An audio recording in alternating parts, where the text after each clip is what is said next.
మన ప్రభువును రక్షకుడైన యేసుక్రీస్తు వారి అతి శ్రేష్టమైన నామమున డైలీ బైబిల్ డివోషన్స్ వీక్షిస్తున్న ప్రియమైన సంఘ సభ్యులకు మరియు దేశ విదేశాల్లో ఈ కార్యక్రమాన్ని చూస్తున్న ఆత్మీయులైన ప్రేక్షకులందరికీ మా హృదయపూర్వక స్వాగతం. పరిశుద్ధ వారంలోని బుధవారం రోజు ఈరోజు యేసును అభిషేకించుట, ద అనాయింటింగ్ జీసస్ అనే నేటి అంశంపై మన విమెన్స్ ఫెలోషిప్ సెక్రటరీ శ్రీమతి డాక్టర్ పి ప్రమీల వివేకానంద్ గారు సందేశాన్ని అందిస్తారు. సందేశానికి ముందు ఈ భక్తి గీతాన్ని విందాం.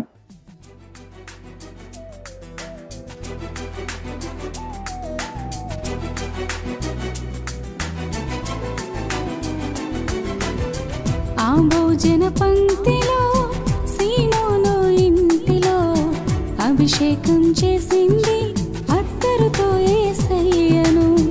ఆ భోజన పంక్తిలో సీమోను ఇంటిలో అభిషేకం చేసింది అత్తరుతో యేసయ్యను. కన్నీళ్లతో పాదాలు కడిగింది, తన కుళ్ళతో పాదాలు తుడిచింది. కన్నీళ్లతో పాదాలు కడిగింది, తన కుళ్ళతో పాదాలు తుడిచింది. సువాసన సువాసన ఇల్లంత సువాసన, ఆరాధన దైవారాధన ఆత్మీయ ఆలాపన. సువాసన సువాసన ఇల్లంత సువాసన, ఆరాధన దైవారాధన ఆత్మీయ ఆలాపన. ఆ భోజన పంక్తిలో సీమోను ఇంటిలో అభిషేకం చేసింది అత్తరుతో యేసయ్యను. ఆ భోజన పంక్తిలో సీమోను ఇంటిలో అభిషేకం చేసింది అత్తరుతో యేసయ్యను.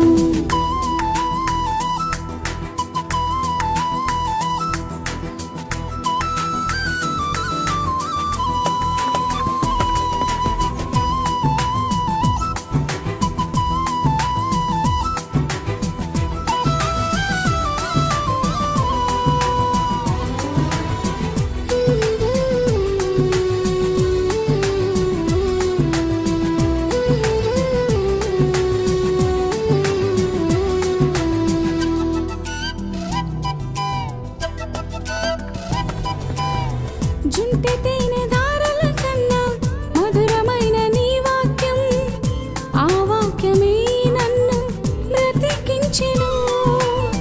జుంటె తేనె ధారల కన్నా మధురమైన నీ వాక్యం, ఆ వాక్యమే నన్ను బ్రతికించెను. హల్లెలూయా హల్లెలూయా హల్లెలూయా, ఆరాధన ఆరాధన దైవారాధన ఆత్మీయ ఆలాపన.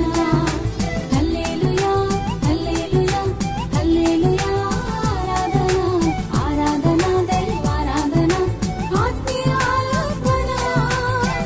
ఆ భోజన పంక్తిలో సీమోను ఇంటిలో అభిషేకం చేసింది అత్తరుతో యేసయ్యను.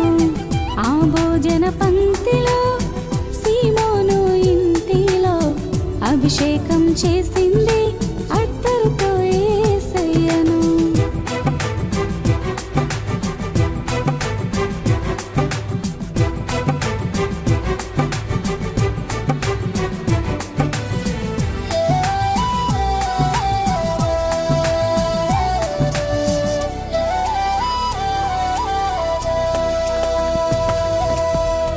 సింహాల నోళ్లను మూసినది వాక్యం, దానియేలుకు ఆపై విడుదలిచ్చే వాక్యం. సింహాల నోళ్లను మూసినది వాక్యం, దానియేలుకు ఆపై విడుదలిచ్చే వాక్యం. హల్లెలూయా హల్లెలూయా హల్లెలూయా, ఆరాధన ఆరాధన దైవారాధన ఆత్మీయ ఆలాపన. హల్లెలూయా హల్లెలూయా హల్లెలూయా, ఆరాధన ఆరాధన దైవారాధన ఆత్మీయ ఆలాపన. ఆ భోజన పంక్తిలో సీమోను ఇంటిలో అభిషేకం చేసింది అత్తరుతో యేసయ్యను. ఆ భోజన అభిషేకం చేసింది అత్తరుతో యేసయ్యను.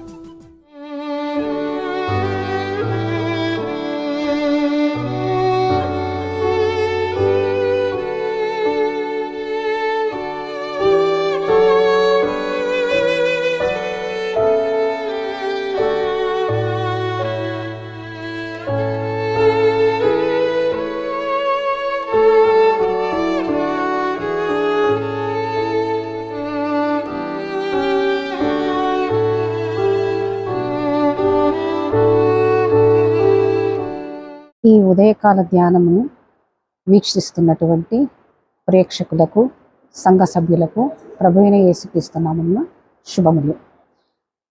మార్కు సువార్త 14వ అధ్యాయము 3వ వచనం చదువుకున్నాం. ఆయన బేతనియలో కుష్ఠరోగి అయిన సీమోని ఇంట భోజనమునకు కూర్చుని ఉన్నప్పుడు ఒక స్త్రీ మిక్కిలి విలువగల అచ్చ జటామాంసి అత్తరు బుడ్డి తీసుకొని వచ్చి ఆ అత్తరు బుడ్డి పగలగొట్టి ఆ అత్తరు ఆయన తల మీద పోసెను. చిన్న ప్రార్థన చేసుకుంది. కృపామయ దయగల తండ్రి, ఈ యొక్క ఉదయకాలంలో మిమ్మల్ని ధ్యానించుటకు ఇచ్చినటువంటి శ్రేష్టమైన సమయాన్ని బట్టి మీకు స్తోత్రములు. తండ్రి, వాక్యాన్ని ధ్యానించుచుండగా తండ్రి మమ్మల్ని ఆధ్యాత్మికంగా మరింత బలపరచుకొని మా ప్రభువైన యేసుక్రీస్తు పేరిట వేడుకొంచున్నాం తండ్రి, ఆమేన్. యేసు యొక్క శ్రమలను ఈ 40 రోజులుగా మనము ధ్యానిస్తున్నాం. మనము హృదయపూర్వకంగా, విశ్వాసముతో, పశ్చాత్తాపముతో, శుద్ధ హృదయంతో మనం వాక్యాన్ని ధ్యానించాలి. ప్రభువైన యేసుక్రీస్తు ఎంతో జయోత్సాహముతో యెరూషలేములో ప్రవేశించిన తర్వాత శిలువ మరణానికి అప్పగింపబడక ముందు, అనగా చివరి పరిశుద్ధ వారము, అనగా హోలీ వీక్ 3 రోజుల ముందు 3 రోజులు బేతనియాకు వచ్చాడు. మార్కు సువార్త 14వ అధ్యాయము 3వ వచనంలో మనం చదువుకున్నాం. ఆయన బేతనియలో కుష్ఠరోగి అయిన సీమోని ఇంట ఆయన భోజనంలో కూర్చుండినప్పుడు ఒక స్త్రీ వచ్చి అచ్చ జటామాంసి అత్తరు బుడ్డి తీసుకొని వచ్చి ఆ అత్తరు బుడ్డిలో ఉండేటటువంటి అత్తరును ఆయన తల మీద పోసింది. అయితే ఇక్కడ మనకు ఈ 4 సువార్తలలో కూడా, మత్తయి సువార్తలో 26వ అధ్యాయంలోను, మార్కు సువార్త 14వ అధ్యాయంలోను, లూకా సువార్త 7వ అధ్యాయంలోను, యోహాను సువార్త 12వ అధ్యాయంలో కూడా ఈ విషయం పేర్కొనబడింది. కానీ మార్కు సువార్తికుడు ఈ సువార్తలో అభిషేకము అన్నటువంటి మాటను ప్రస్తావించాడు.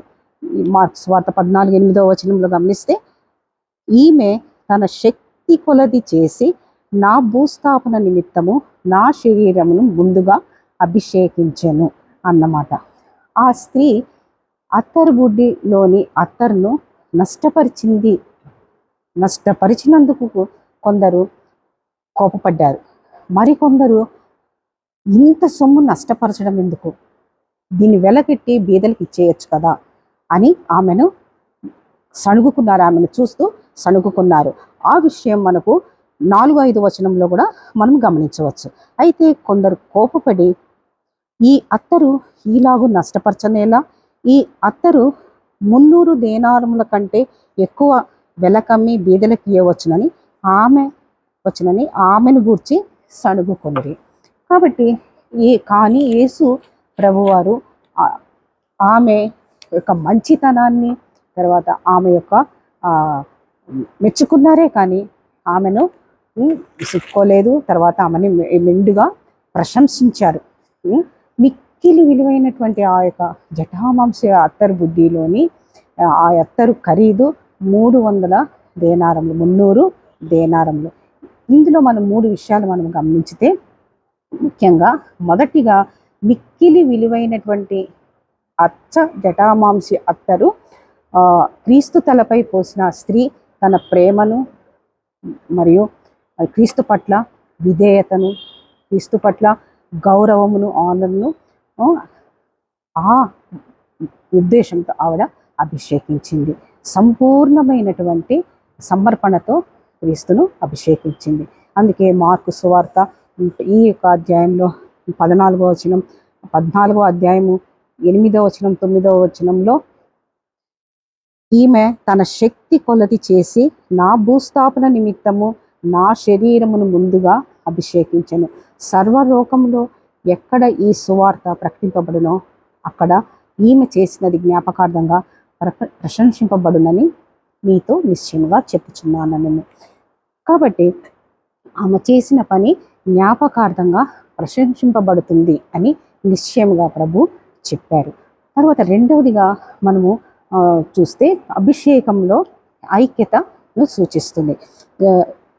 కీర్తనలు రాసినటువంటి దావీదు కీర్తన 33వ దావీదు కీర్తన 133వ దావీదు కీర్తన, సహోదరుల ఐక్యత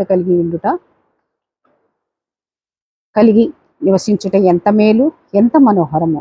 అది తల మీద పోయబడి అహరోను గడ్డము మీదుగా కారి అతని అంగీల అంచు వరకు దిగజారిన పరిమళ తైలం వలె ఉండును. క్రీస్తు అభిషేకించుటలో ఐక్యత అనేది మనకు ఇక్కడ కనిపిస్తుంది. మూడవదిగా మనము చూస్తే క్రీస్తును అభిషేకించుటలో యాజకత్వాన్ని తెలియచేస్తుంది.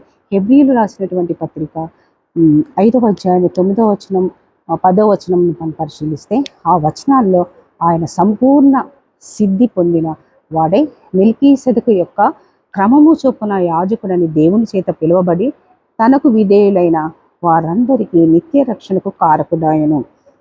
అంతే కదా, మెల్కీసెదెకు యొక్క క్రమము చొప్పున యాజకుడని దేవుని చేత పిలువబడి తనకు విధేయులైన వారందరికీ నిత్య రక్షణకు కారకుడాయని ఆయన సజీవ సాక్ష్యాన్ని మనకు కనిపిస్తుంది. అభిషేక యాజకత్వము ఇక్కడ క్లియర్గా కనిపిస్తుంది. యేసుక్రీస్తు తండ్రి అయిన దేవుని చిత్త ప్రకారము మన పాపముల కొరకు సిలువలో బలియాగమయ్యారు. క్రీస్తు సిలువలో తన అమూల్య రక్తాన్ని చిందించారు. మన ప్రతి పాపముల కొరకు మనల్ని పవిత్రులుగా చేయుటకు మానవ రక్షణార్థమై ఆయన సిలువ మరణము నొంది గెలిచి పునరుద్ధానుడై ఆయన అయినటువంటి క్రీస్తును మనము విశ్వసించి నమ్మినట్లయితే మనకు ఆయన ఇచ్చేటటువంటి రక్షణానందము, నిత్య జీవము ఎల్లప్పుడూ ఉంటుంది. కాబట్టి ఈ లోకంలో యేసు ప్రభువు కంటే విలువైనది ఏది లేదు. మనం చేసే ప్రతి పని అయిన ఏ పనులైనా ఆయన దృష్టికి జ్ఞాపకార్థముగా మరియు ఆయన్ని ప్రశంసించే విధంగా మనం ఉండాలి. దేవుడి ఇట్టి కొద్ది వాక్యాన్ని దీవించి ఆశీర్వదించును గాక.